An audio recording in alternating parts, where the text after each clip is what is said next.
زما ژوند خو ټول ملاله د تېرېږي. مونږ یو چې دا د مرګ نه بچ شوې ده، ژوندی ده، په دې خپل ژوند تېروو، په دې باندې ډېر زیات خوشحالي وو، دې ته ګورو په دې خوشحالېږو. نو خپل وطن ډېر یادېږي، خپل خلق ډېر یادېږي او هر وخت په خپل وطن مس کوو. هر وخت داسې وخت نشته چې زه به ژاړم نه په خپل وطن پسې.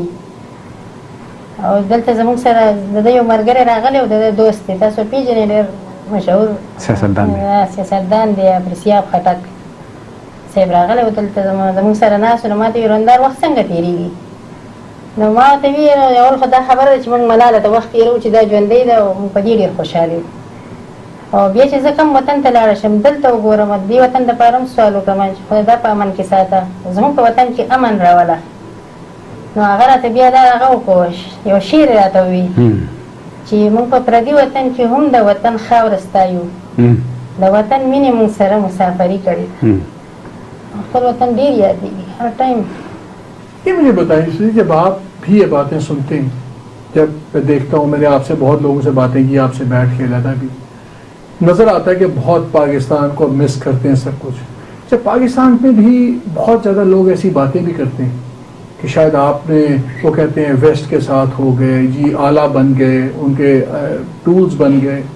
کیا محسوس ہوتا ہے؟ اور خاص طور پہ آپ پہ جب باتیں ہوتی ہیں کہ جی آپ کنٹرول کر رہے ہیں ملالہ کی زندگی، تو کیا جواب دیتے ہیں اس بات کا؟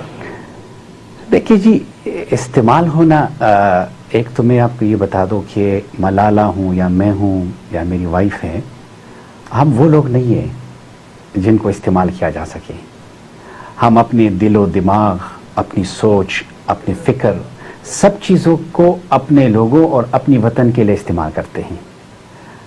یو کے آنا ایک حادثہ تھا اور یہاں کے لوگوں سے تعریف ملنا یا یہاں کی عالمی برادری سے سپورٹ ملنا، یہ ان مخصوص حالات کا نتیجہ تھا جو ہمیں پیش آیا. میں آپ کو بتا دوں، پاکستان آج ایک ایسے ڈگر پہ کھڑا ہے کہ ہم نے خود کو عالمی برادری سے جلاوطن کر دیا ہے. اب اگر وہ جلاوطنی ہم ختم کر رہے ہیں پاکستان کی عالمی برادری سے اور ہم لنک کر رہے ہیں، آپ دیکھیں ایسے حالات میں کہ سبز پاسپورٹ سے لوگ جو ہے آپ اس کو دکھا نہیں سکتے، ایسے حالات میں کہ پاکستان بدامنی اور دہشت گردی کے لیے مشہور ہے، ایسے حالات میں پاکستان کو نوبل پیس پرائز ملنا، کیا یہ پاکستان کے خلاف سازش ہے؟ ایسے حالات میں دنیا کو پیغام دینا کہ ہم دہشت گرد نہیں ہیں، ہمیں امن کا جھنڈا دو، ہم پوری دنیا کو امن دے سکتے ہیں، کیا یہ سازش ہے؟ میں لوگوں سے گزارش کرتا ہوں آپ کے پروگرام کے وساطت سے کہ شک کرنا بری بات نہیں ہے، شک کریں، اندھی تقلید نہ کریں. اندھی تقلید سے شک کرنا اچھا ہوتا ہے، لیکن شک دو قسم کا ہوتا ہے. ایک ہوتا ہے متعصبانہ شک اور ایک ہوتا ہے مخلصانہ شک.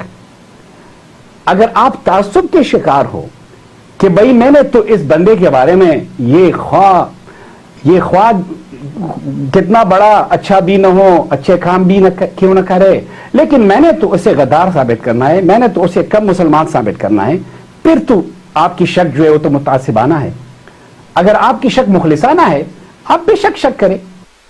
اور شک کے وجوہات ہیں، کیونکہ مغرب، امریکہ، مغربی ممالک اور پاکستان کے درمیان اتنا بڑا گیپ ہے کہ اس کے نتیجے میں شکوک پیدا ہوتے ہیں، لوگوں کے شکوک کے وجوہات ہیں.